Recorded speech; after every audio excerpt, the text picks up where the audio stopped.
Welcome to another edition of Wildcat Country. Eric Cohen and Shane Dale. And let's be honest, this is the latest in the week that we've done this show in months. Long time. But Shane, I mean, basketball's over. Football is, they're in spring practice. We'll talk a little bit about that. Baseball, I don't think we really want to talk about that. Softball, it's probably too early to talk about that with knowing how they're probably going to get better as the season goes along. So we're going to do things a little bit different here tonight. We have Matt Muehlebach, Mr. Triple Double, going to join us to break down a few things, Arizona and NCAA basketball for you. But Shane, it's buy or sell presented by Ice Shaker. You can check out one of these beauties that Shane has in his hand or is behind both him and I if you're watching the video. Go to iceshaker.com, use promo code Wildcat Country, capital W, capital C, for $5 off, or go to fanatics.com and get yours. By the way, I noticed, Shane, on the Fanatics website, they have a competitor of Ice Shaker, under the Arizona Wildcats, and it's an ASU one in the U of A section. Yeah, nobody said anything. That happened. You know what? That happens a lot. If you go to like different sports sites for apparel Terrible. and you type in Arizona Wildcats, you'll find ASU stuff and vice versa. Par for the course for just like national media, same thing. I know that drives you crazy. That's like a thing. That's like one of your pet shrug peeves. at it. I shrug at it now. It is what it is. By the way, I know we're going to talk about it later, but are you excited for the Ice Shaker Bowl? Yeah, I really am. I do want to talk about that in the last segment. We might have to have a bet on whose team's going to win. Yeah. Chris, Gronkowski, or Rob's. I think it's pretty awesome that they're having Chris come back too. Yeah, that's a pretty cool idea by Jedd to do that. Yeah, we'll definitely have to have Chris on to chat about his experience. Yeah, that's all right. So let's get right into it. So we're going to buy or sell coaches based on their job performance this season, Shane. And you could say going forward, you can make it what you want. Just a simple buy or sell. Let's start with Jedd Fisch, number one. Are you buying or selling Jedd Fisch's job performance this season and or going forward?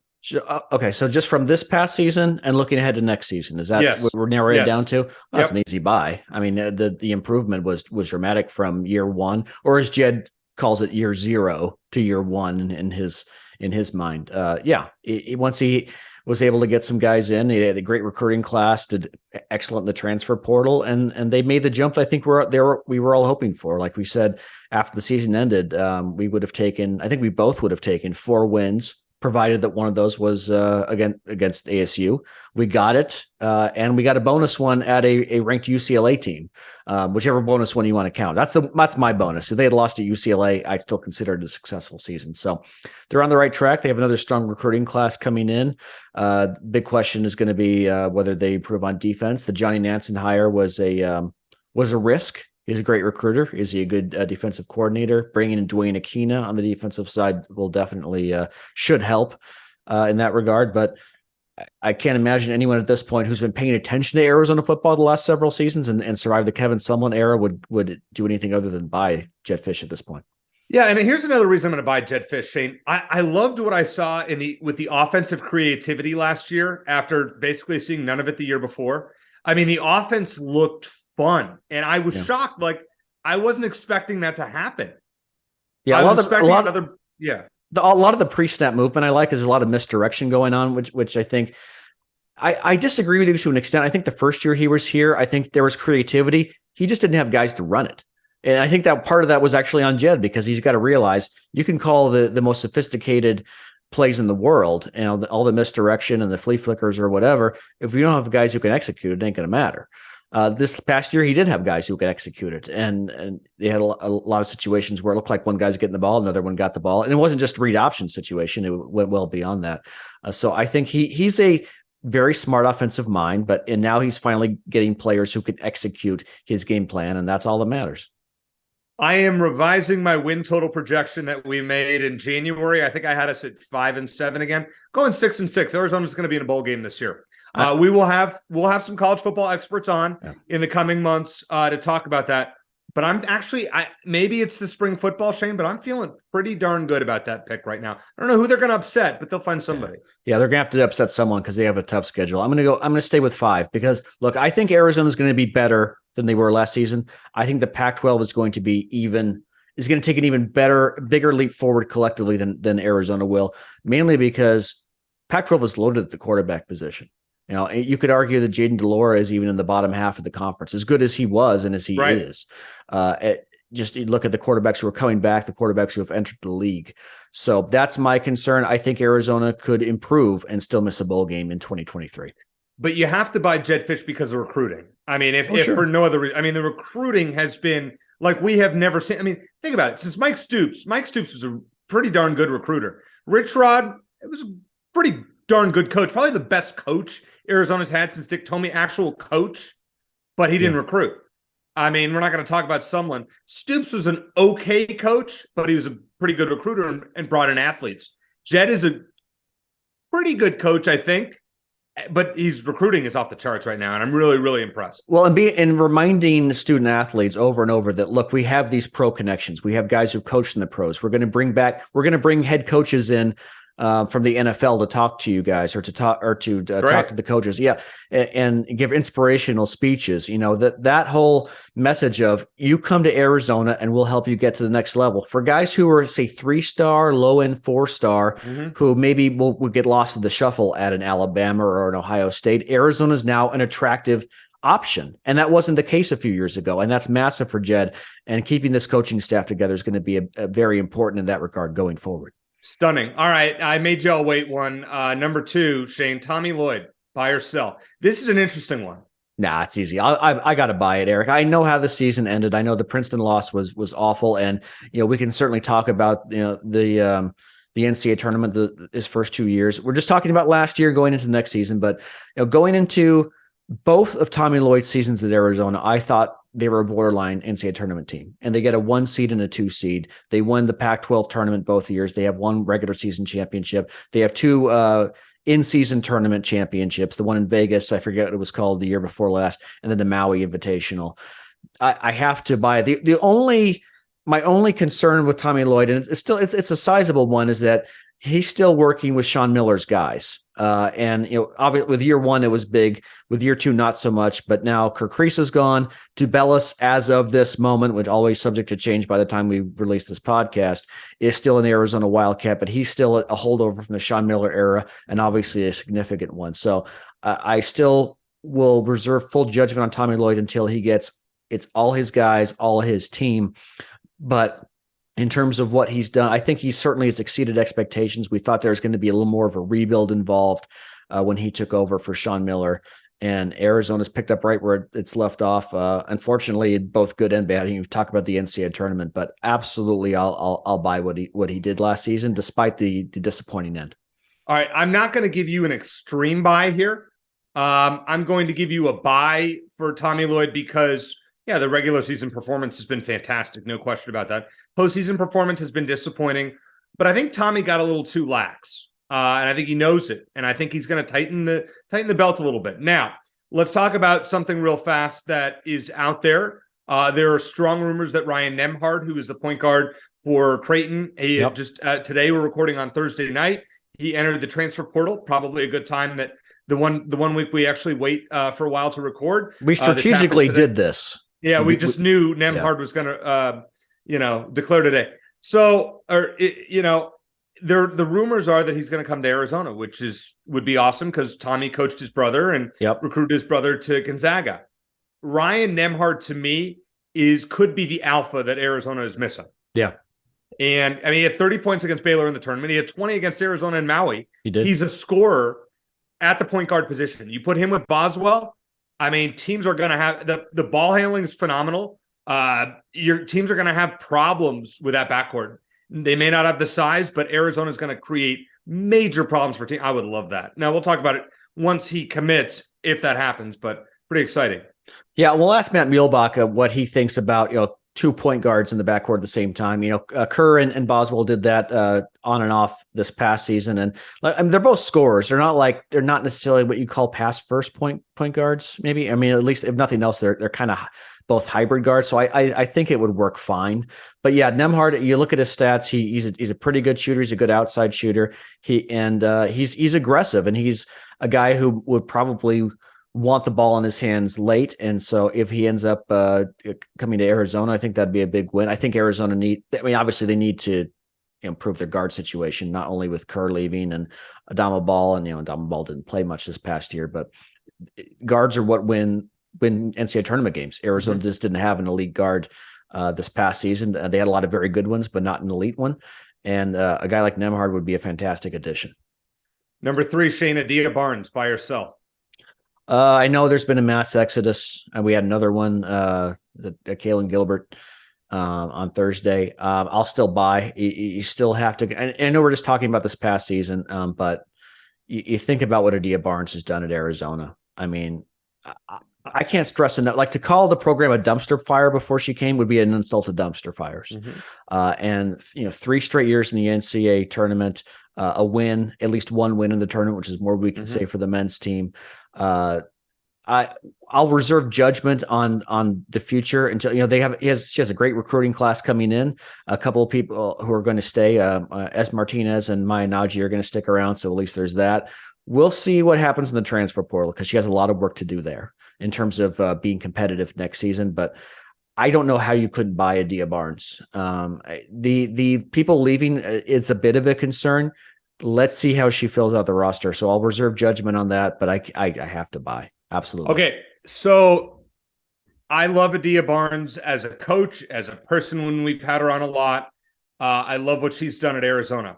But right now, the trajectory of this program, I'm selling it. And I'll tell you why. The roster turnover, to have this many girls in the transfer portal, 2 assistant coaches gone, something isn't right there. Now, I fully believe that Adia is going to fix it, but something isn't right. The program is not trending upward right now. And that's all. I still would give Adia a lifetime contract. I still think she's that good. But right now, I'm not buying just yet what she's doing. The offense has been dreadful since Ari left. I mean, let's be honest. They've struggled to score. They've still found a way to win games. But I mean, it's just not, I'm not where I wanted to be with that. And now with the roster upheaval and coaching staff upheaval, something is wrong. And we'll never know. But right now, it's hard to buy that program and saying they're getting better, because they aren't. They are at an interesting point. I'll give you that, in that, can they build off that performance, that national championship game performance, getting all the way to the national title game? And I think in terms of recruiting, Adia has, but you're right. She's lost a lot in coaching and in players. And what will next season's team look like? I think that at the very least, our expectations change obviously season to season, but I think at the very least, we expect this team to be a tournament team every year going forward. There's no reason to expect at this point for that not to be the case. So if this team failed to make the tournament next season, I think that would be a big disappointment, but let's see what she does in the transfer portal. I think she's a very attractive option to play for a lot of players. And you've seen that in terms of high school recruiting. I think we'll see it in the portal, but this is something we revisit in a couple months and see what happens in the portal. Fair enough. And I reserve the right to change my opinion. Just saying, as of today, with what we know today publicly, I'm not buying the future of the program. Arizona baseball and Chip Hale. Buy or sell, Shane? I know you're a Chip Hale fan. Well, it's not so much I'm a fan of that, is that I don't think it was a disastrous, as I didn't think at the time it was a disastrous hire as a lot of people thought it might be. Certainly in terms of on-field performance, you have to sell it. I still am going to say, despite that 10-1 comeback that Oregon had was awful, and the pitching just hasn't been there. So certainly you have to sell what's happened so far this season. I'm going to give him 3 years. I know I'm being stubborn, and I will not call for his termination until, at least toward the end of a third year where it's obvious they're not going to the postseason. But the pitching in particular has to improve. Something Jay Johnson did pretty well is recruit some good is a good balance between pitching and hitting, and some pitchers who are playing in the pros now.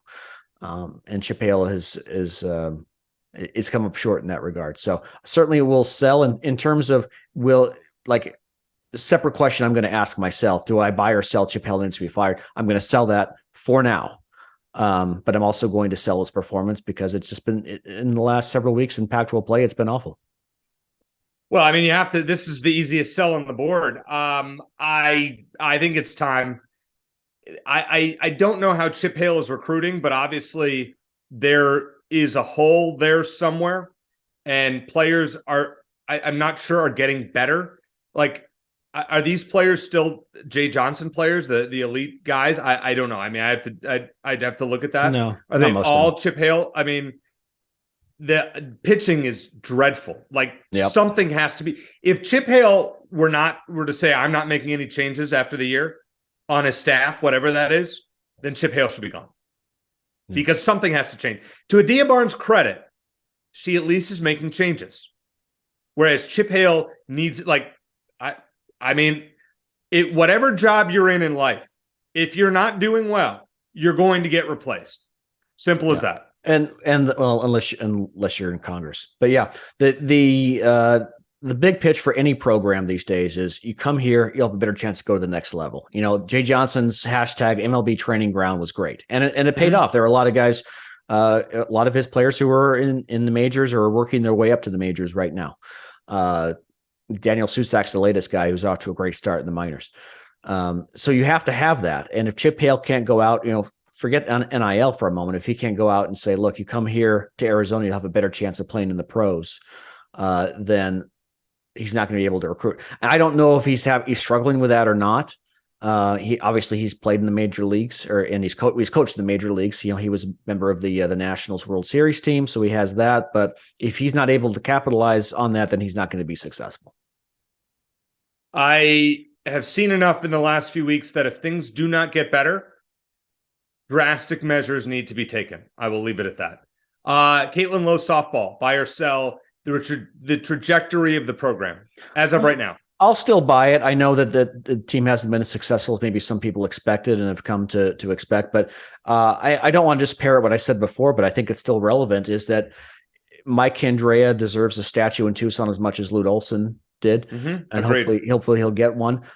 But the program was not as successful in the last decade or so of his tenure as it was before. They didn't make nearly as many College World Series. And so this idea that Mike Candrea passed on a top 5 program to Caitlin Lowe is not, it's just not true. They had some success for sure, and we were a bit spoiled by that.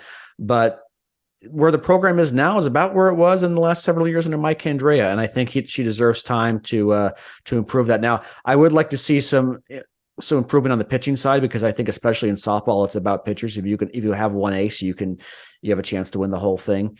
And Arizona's okay in that regard. She brought in some players who may get there, but Devin Netz is very good. I wouldn't put her in that top tier. And I think that's the big thing right now. Losing a couple of top players to the transfer portal this past season is a bit of a concern.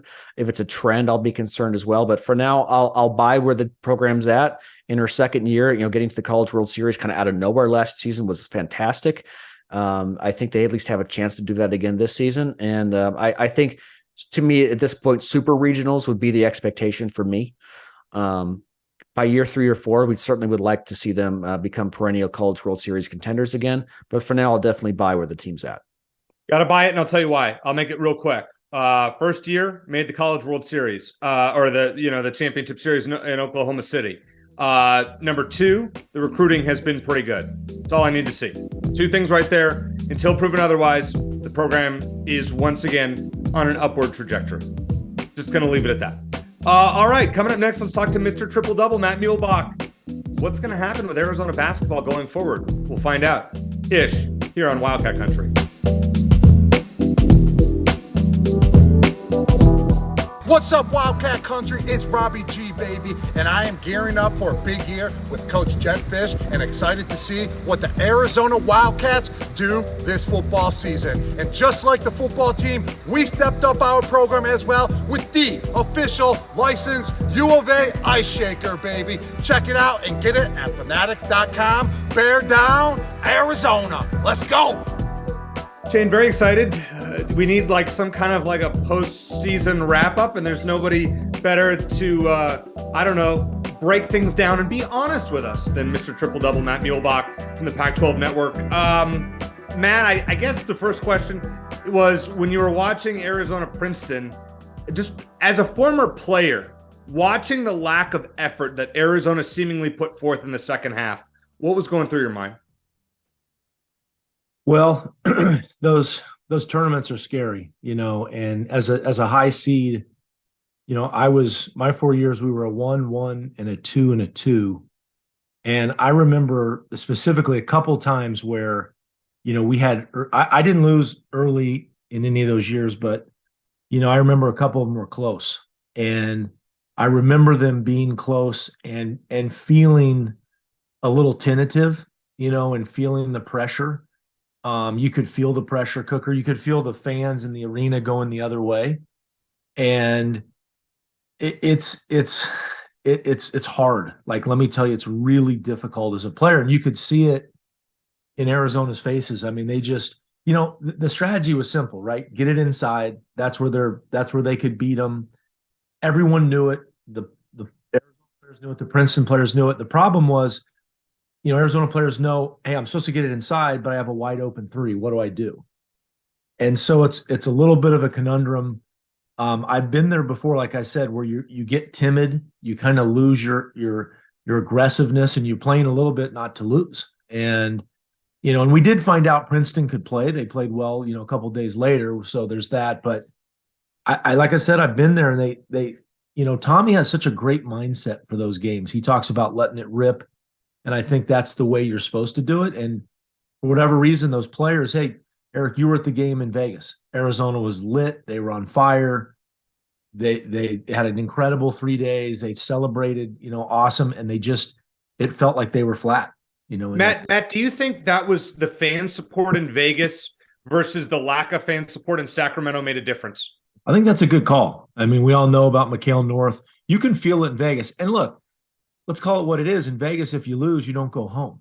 And I used this analogy a while ago that it's like when you're walking on a sidewalk and it's 6 inches down, you're not really concerned about falling.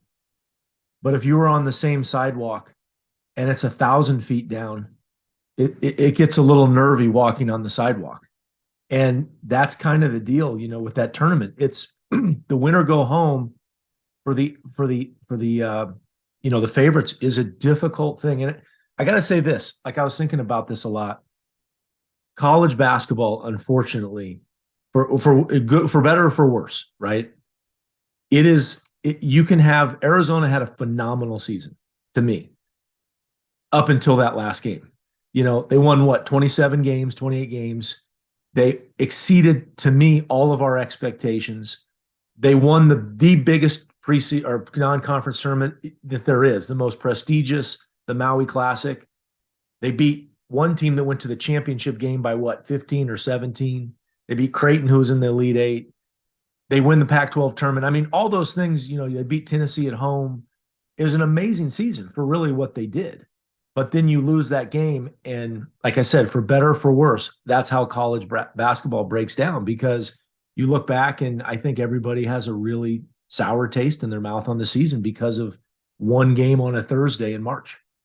That's the brutal nature of the NCAA tournament, and I think a lot of times in those games as well, the neutral fans will sort of root for the underdog, which sometimes creates a bit of a disadvantage. So let's look forward, Matt. And this time of year, typically in the past, we've been looking at recruiting, and now we're looking at the transfer portal. It's a different world now. Let's start with the exit, specifically Kerr Kriisa. I remember sometime during the last season, we were talking about Kerr, and you said, he's a little crazy, and sometimes that's actually an okay thing to have, like Draymond Green with the Warriors. You made that comparison. Yeah. Losing him, what does that mean for Arizona, not only in terms of his on-court production, but in terms of his personality? Yeah, I like Kerr. I've liked him for the last 3 years. I think he's done a lot of good things for the program. It was a transition, obviously, from Sean to Tommy. I thought he was a big part of that. I thought he was kind of a glue guy because of not what we think historically or traditionally as a glue guy. Glue guys are usually pretty quiet and just get the job done. He was loud. He had personality. He had charisma. I think Arizona fans, for the most part, liked it. I think the other fans probably, wanted to, like what's his name from Oregon when he dunked on him. I think that felt pretty good for the Oregon fans. But that was great. It's great for college basketball. It's great to me for a team to have a heartbeat like that.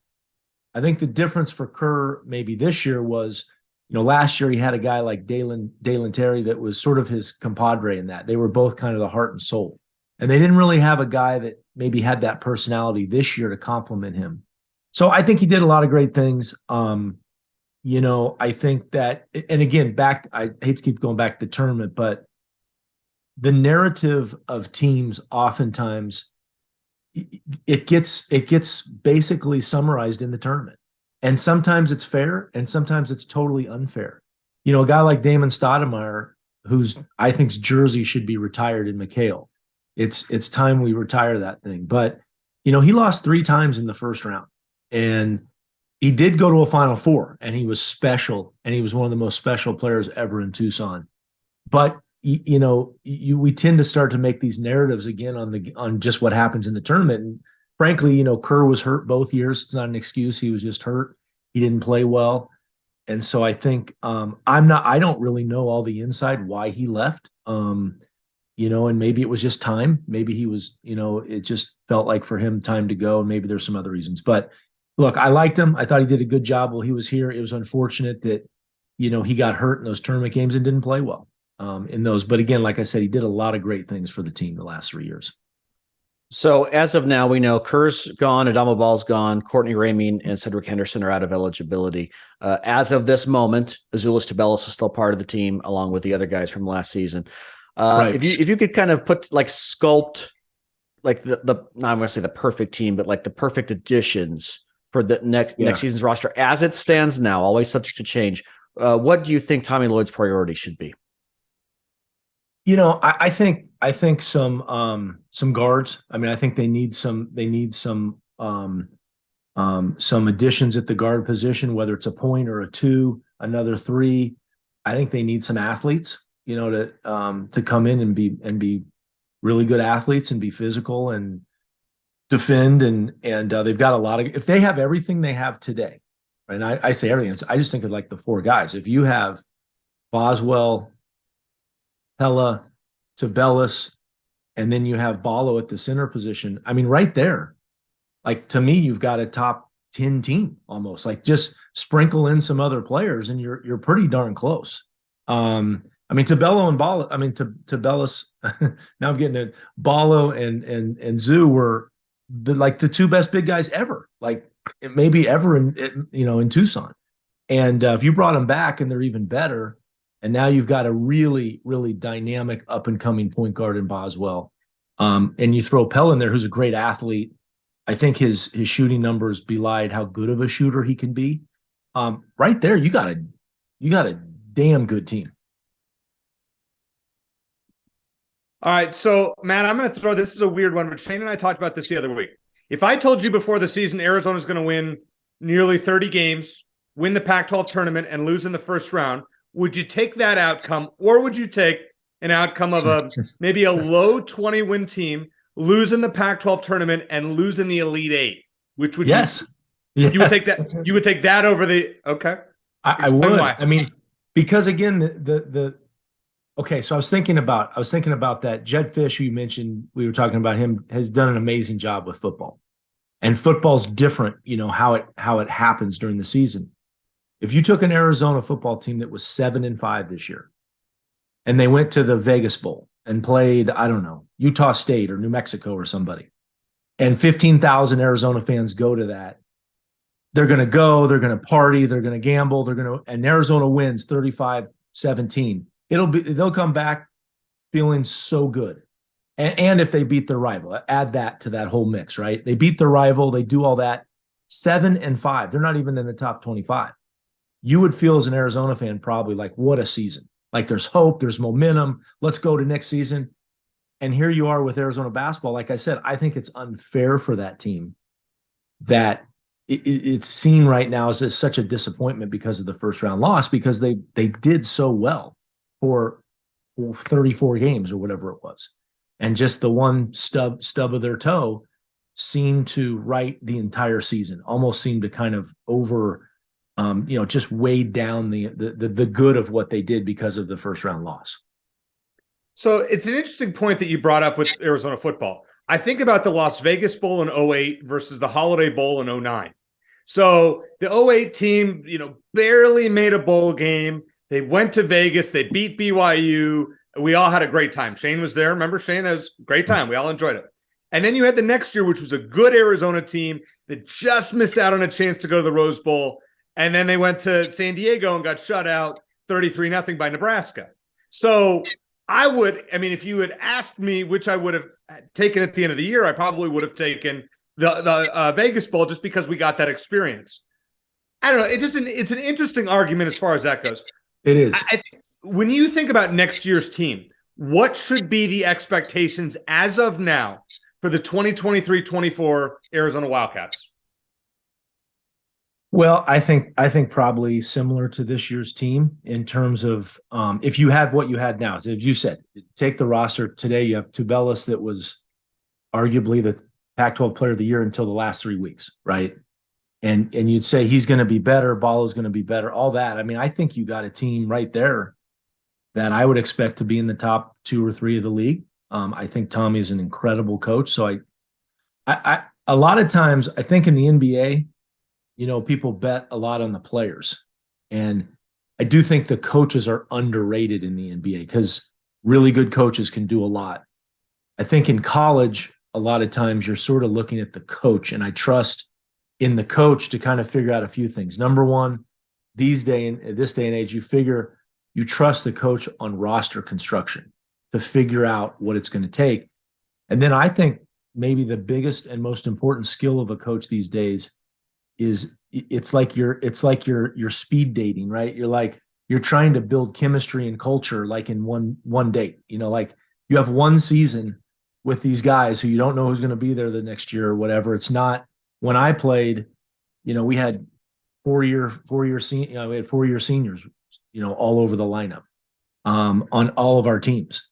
And you just don't have that. Or if you do, it's a 1-year senior, a 1-year fifth-year senior or grad transfer. So I think the ability to, just sort of figure out the culture super quickly.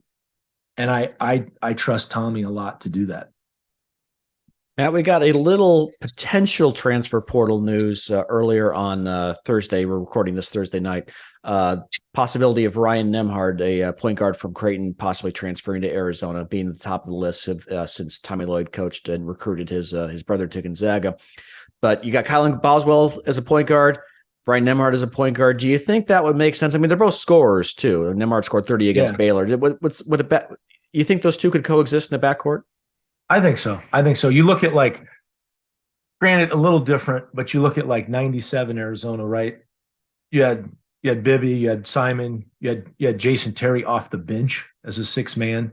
I think it would. I think just the more talent you can bring in the backcourt, the better. I actually thought, even though he played just a few games, for the few games he played, I thought Kerr was pretty good his freshman year with who was the point guard that year that Sean brought in? James Akinjo. Akinjo played really well. Even though they're both point guards, they played pretty well together at times. So I think Tommy would be fine with that.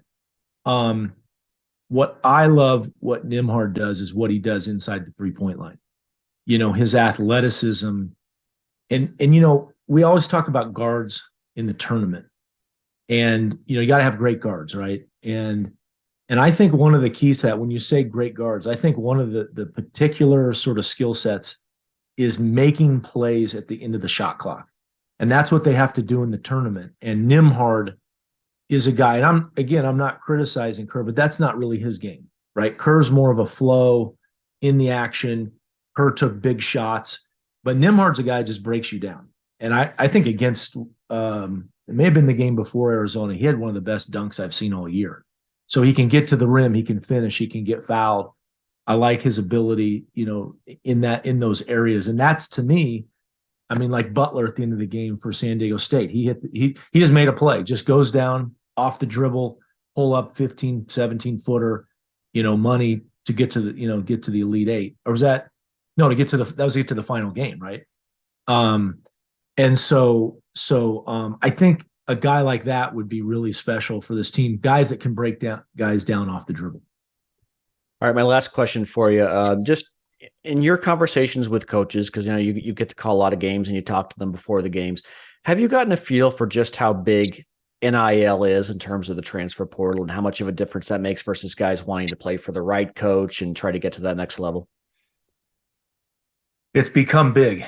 It's become big, and it may even be bigger than it was. Like this year might be bigger than it was last year, right? And I do think they're weighing everything. I don't think most players are just saying, "Hey, I'm going where the NIL is." I think they're weighing all of it, but I do think it's a major piece of it now.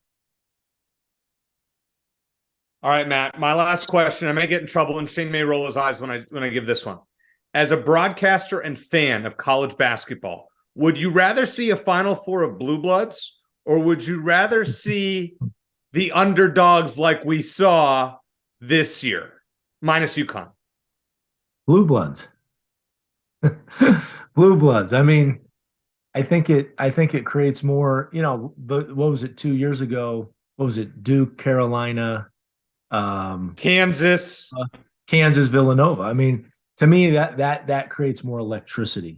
Granted, I loved what FAU did. I loved even San Diego State. I loved what they did, even though they didn't win it. But I loved what all those teams did.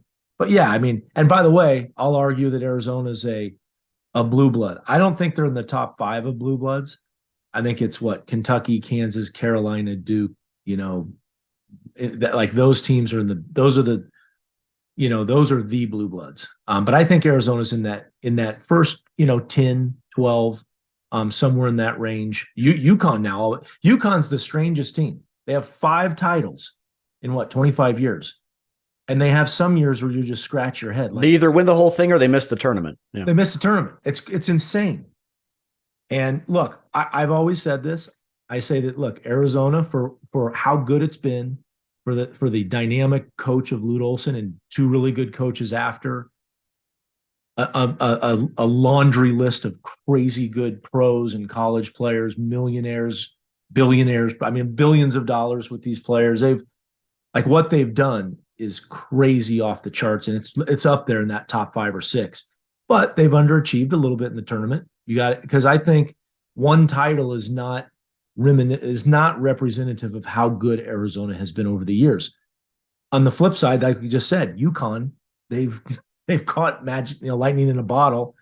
We'll take San Diego State. I mean, I've really respected their program a ton. Have they ever been in the Elite 8? I'm not sure they have, right? I know they'd never been to the Final Four until this season. They've never been to the Final Four, and they were that close to just winning it. So, sometimes that happens, but at the same time, I think Arizona has, like I said, they're in that. So look, I like seeing Arizonas and Dukes and those type of historic matchups. We look back at, I still think the Arizona Duke 01 finals, one of the greatest, two of the greatest teams all time in college history.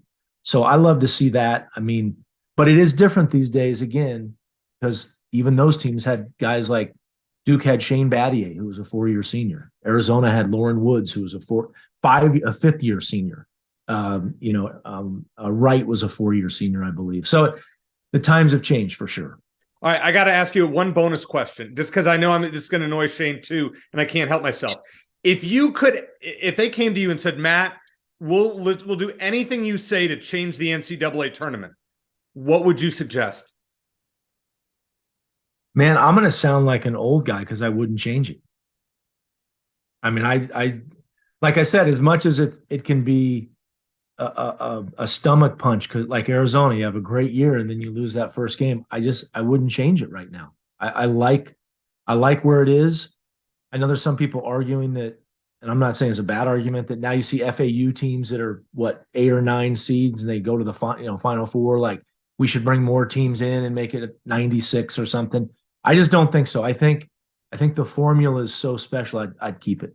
So what I say is the women's tournament, the top 16 teams should be able to host pods of 4 for the first 2 rounds on their home court. I want to see McHale Center get Arizona home tournament games like they had with the women last year. Yeah, it's a great argument. I'll co-sign that a bit, because I do think that then that gives a lot more it gives a lot more weight to what you do during the regular season, because exactly right.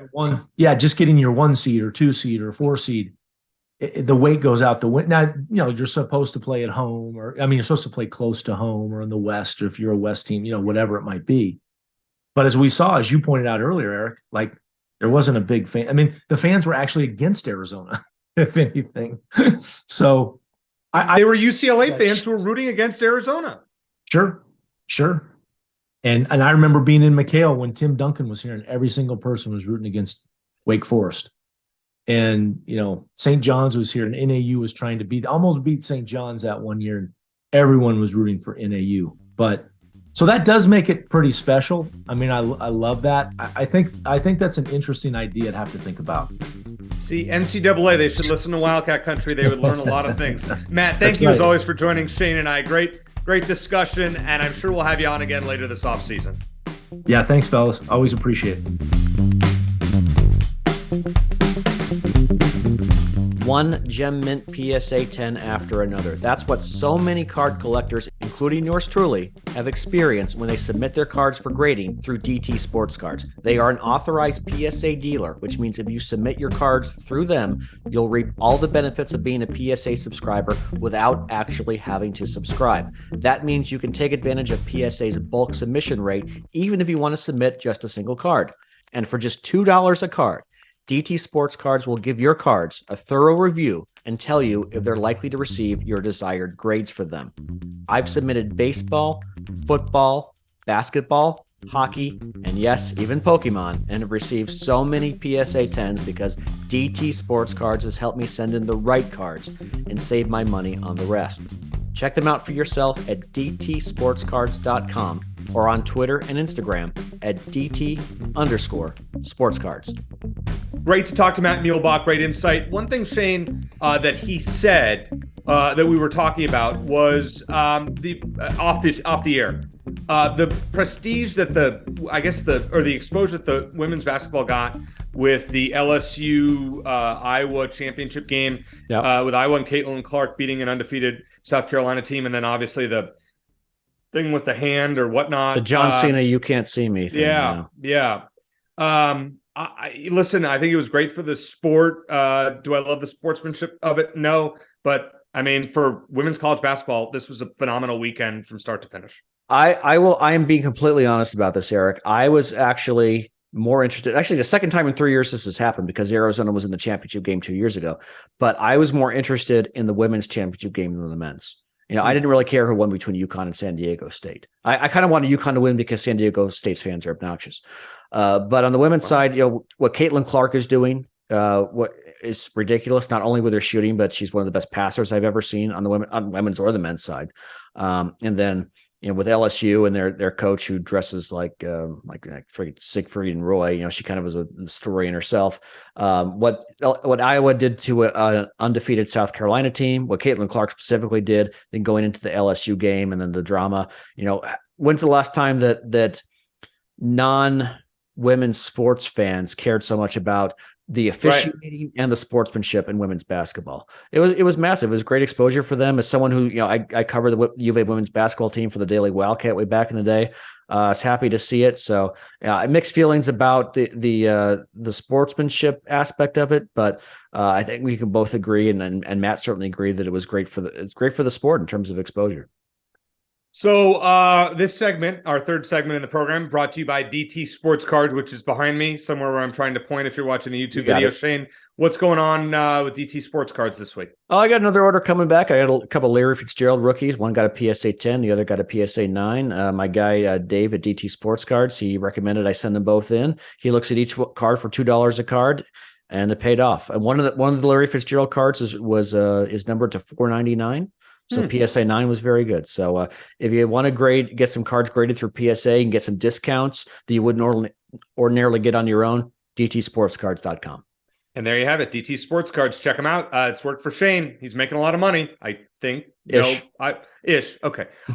Shane, are we not excited enough about Arizona football? I know it's spring. The spring game is a week from Saturday. We're going to talk more about it next week and the following week. But I feel like just in general, we've been so wrapped up in basketball that maybe we're taking for granted that this is a pretty good Arizona football team, at least relative to what we've seen the last decade, maybe? No, I think we're getting there. It takes a little while, and once the spring game comes around, it'll help. But it's the spring. I think we're still a little bit of mourning at the way that the men's basketball season ended. I think we were hoping to possibly be playing for a national championship a few days ago, and then that didn't even come close to happening, and we're getting frustrated with that. But now the football will get attention, and it's an interesting time now too. On not only is Arizona a basketball school, so that there's that element of it, but with a transfer portal, it's like we're keeping paying closer attention to what's going on there. So there's more potential news coming out every day, which is one of the risks of doing a weekly podcast, is that by the time we put this out, it could be irrelevant. But no, I think we'll get there. I think there'll be some excitement. Certainly the win over ASU definitely helped. And like I said, the win at UCLA was probably the most impressive victory of the season, but I think the win over ASU was most meaningful in terms of fans' engagement and ticket sales, because that is the most important game every year. Even if the team stinks, you beat your rival, and it's a successful end to the season, and it gets fans excited. So I think fans will get there. Maybe we should do an over/under on average attendance for next season. Hopefully we will. Yes, but no, I think we're probably about where we should be. All right. Last topic here, Shane. Before we do a show next week, and who knows what day that will be, do you expect there to be major Arizona news in one sport or another? Are you buying or selling that statement?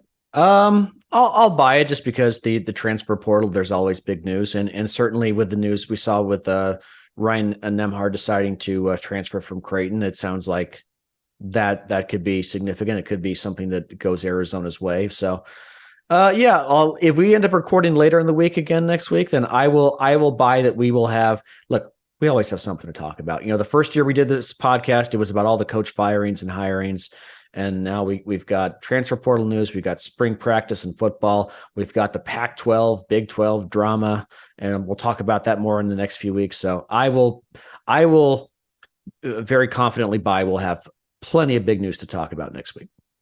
And that's why you all tune into Wildcat Country. And that's why, frankly, Shane and I do this show. It's cathartic sometimes, but it's just fun to be able to talk about whatever's going on. We're always worried about, well, what's there going to be to talk about? Well, we always have found something, and I have a feeling 2023 will be no different. So thanks to Matt Muehlebach for joining Shane and I. For Shane Dale, I'm Eric Cohen. Thanks for listening. And as always, bear down.